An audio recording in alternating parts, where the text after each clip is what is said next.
എൻ്റെ എല്ലാ കൂട്ടുകാരും സുഖമായിട്ടും സന്തോഷമായിട്ടും ഇരിക്കുന്നു വിശ്വസിക്കുന്നു. അപ്പോൾ ഈ മഴ സമയത്ത് ഇപ്പം നല്ല മഴയാണല്ലോ അല്ലേ?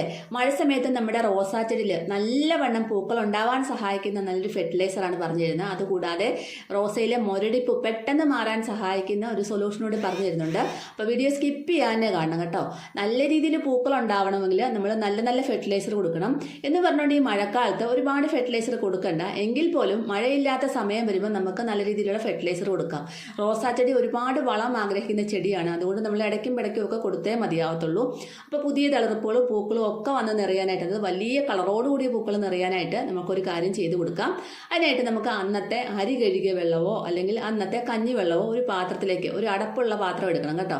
അതിനകത്തേക്ക് ഒഴിച്ചു കൊടുക്കുക. ഇതിപ്പോൾ ഞാൻ അരി കഴുകിയ വെള്ളമാണ് ഒഴിച്ചു കൊടുത്തേക്കുന്നത്. അതായത് കുത്തരി കഴുകിയ വെള്ളമാണ്. ഏത് അരി കഴുകിയ വെള്ളം എടുക്കാം കേട്ടോ. കുത്തരി കഴുകിയ വെള്ളമാണ്, കുറച്ച് തവിട് കൂടുതലാണ്, അത് ഒരുപാട് നല്ലതാണ് ചെടിക്ക്. അപ്പോൾ ഇനി നമുക്ക് അതിനകത്തേക്ക് ഒരുപാട് ആവശ്യമില്ലാത്ത സാധനം, പച്ചക്കറി വേസ്റ്റ് ഒന്നും ഇട്ട് കൊടുക്കണ്ട. കുറച്ച് ഉള്ളിത്തൊലിയോ സവോളത്തൊലിയോ ഏതെങ്കിലും ഇട്ട് കൊടുക്കുക കുറച്ച്. എന്നിട്ട് നമുക്ക് ബീട്രൂട്ടിൻ്റെ തൊലി ഇട്ട് കൊടുക്കാം. അപ്പം ബീട്രൂട്ടൊക്കെ നമ്മൾ കറി വെച്ചതിൻ്റെ ബാക്കിയൊക്കെ തൊലിയൊക്കെ എടുത്തും കളയാതെ ഇങ്ങനെ വെച്ചേക്കണം. നമുക്കിത് ഒരുപാട് ഗുണം ചെയ്യുന്ന ഒന്നാണ്. എന്നിട്ട് ഇതെല്ലാം കൂടെ നമ്മൾ ഇട്ട് കൊടുത്തതിന് ശേഷം ഇനി നമ്മൾ ചേർക്കുന്ന ഒരു ചക്കലം, ഒരു 1.5 സ്പൂണോളം ഉലുവ ഇട്ട് കൊടുക്കുന്നുണ്ട്.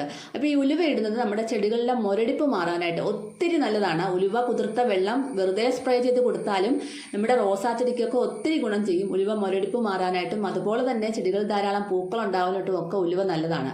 അപ്പോൾ ഇതും കൂടി ഇട്ടിട്ട് നമ്മൾ കുറച്ചും കൂടെ വെള്ളം ഒഴിച്ചിട്ട് ഇതൊന്ന് അടച്ചു വെക്കുക. ഒരു 3-4 ദിവസം നമ്മൾ ഒന്ന് അടച്ചു വെച്ചതിന് ശേഷം നന്നായിട്ട് പുളിച്ച് വന്നതിന് ശേഷമാണ് നമ്മളിത് എടുക്കുന്നത് കേട്ടോ. അപ്പോൾ നന്നായിട്ടൊന്ന് പുളിപ്പിക്കണം. അപ്പോൾ ഇനി ഇത് 2 രീതിയിൽ നമുക്ക് കൊടുക്കാവേ. ഒരു രീതി എന്ന് പറഞ്ഞാൽ നമുക്കിതുപോലെ പുളിപ്പിച്ചെടുത്ത സാധനം അരിച്ചെടുക്കുക. അരിച്ചെടുത്തിട്ട് ഒരു ബക്കറ്റിലേക്ക് അരിച്ചൊഴിച്ചതിന് ശേഷം അതിനകത്ത് ഇരട്ടി വെള്ളം ചേർക്കണം. ഒരു 3-4 ലിറ്റർ വെള്ളവും കൂടെ നന്നായിട്ട് ചേർത്തിട്ട് ഡയല്യൂട്ട് ചെയ്തിട്ട് നമുക്ക് നമ്മുടെ ചെടികളുടെ ചോട്ടിൽ ഒഴിച്ചു കൊടുക്കാം. അത് ഒഴിച്ചു കൊടുക്കുന്ന സമയം എന്ന് പറഞ്ഞാൽ മഴയില്ലാത്ത സമയത്ത് വേണം ഇത് ഒഴിച്ചു കൊടുക്കാനായിട്ട്. നല്ല വെയിലൊക്കെ ഉള്ള സമയത്ത് ഒഴിച്ചു കൊടുത്താലാണ് നമ്മുടെ ചെടി പെട്ടെന്ന് ഇതെല്ലാം വലിച്ചെടുക്കും. അതുകൊണ്ടാണ് മഴയില്ലാത്ത സമയത്ത് ഒഴിച്ചു കൊടുക്കണമെന്ന് പറയുന്നതിൻ്റെ കാരണം. അപ്പോൾ ഇനി ഇതിനകത്തേക്ക് നമ്മൾ വെള്ളം ഡൈല്യൂട്ട് ചെയ്യും ശ്രദ്ധിക്കണം. നന്നായിട്ട് നേർപ്പിച്ചേ കൊടുക്കാവുള്ളൂ. നല്ല തിക്കായിട്ട് നല്ല കൊഴുത്ത് ബീറ്റ്റൂട്ടിൻ്റെ തൊലിയിൽ ആ ഒരു വെള്ളം നല്ല കൊഴുത്ത വെള്ളമാണ്. അതുപോലെ അരി കഴുകിയ വെള്ളം പുളിച്ച് വരുമ്പോൾ നല്ല കൊഴുത്ത വെള്ളമായിട്ട് നമുക്ക് കിട്ടുന്നത്. അപ്പോൾ അതുകൊണ്ട് നല്ലപോലെ നേർപ്പിച്ചേ കൊടുക്കുക. ഒരു 3-4 ലിറ്റർ വെള്ളമെങ്കിലും ഡൈല്യൂട്ട് ചെയ്ത് നന്നായിട്ട് നേർപ്പിച്ച് കൊടുക്കണം.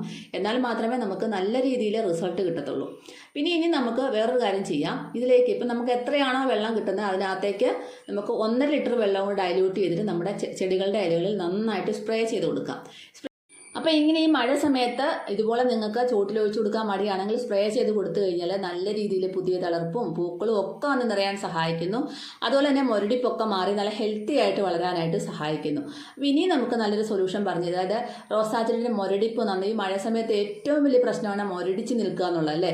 അപ്പോൾ വെയിലുള്ള സമയത്ത് ഒരു പ്രശ്നമാണെങ്കിൽ മഴയുള്ള സമയത്ത് ഇതുപോലെ മുരടിപ്പൊക്കെ വേറെ തരത്തിലും ഉണ്ടാവാറുണ്ട്.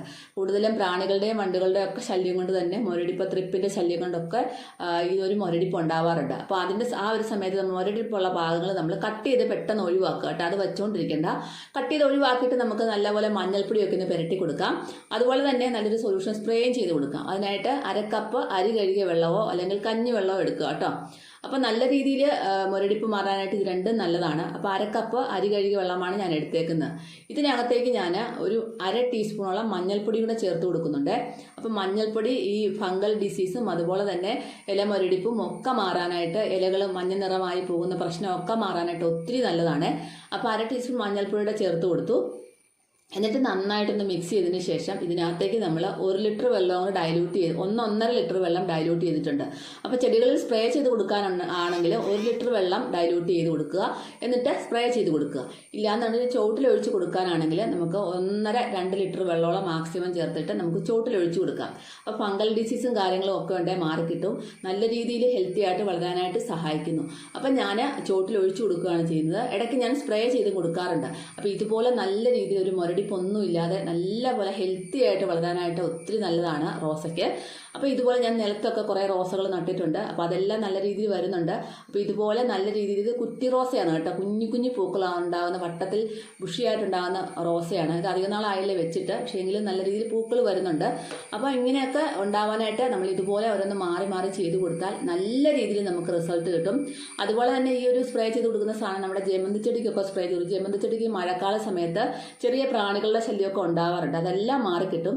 അപ്പോൾ എല്ലാവരും ഒന്ന് ട്രൈ ചെയ്ത് നോക്കാൻ മറക്കല്ല കേട്ടോ. അടുത്തൊരു വീഡിയോ ആയിട്ട്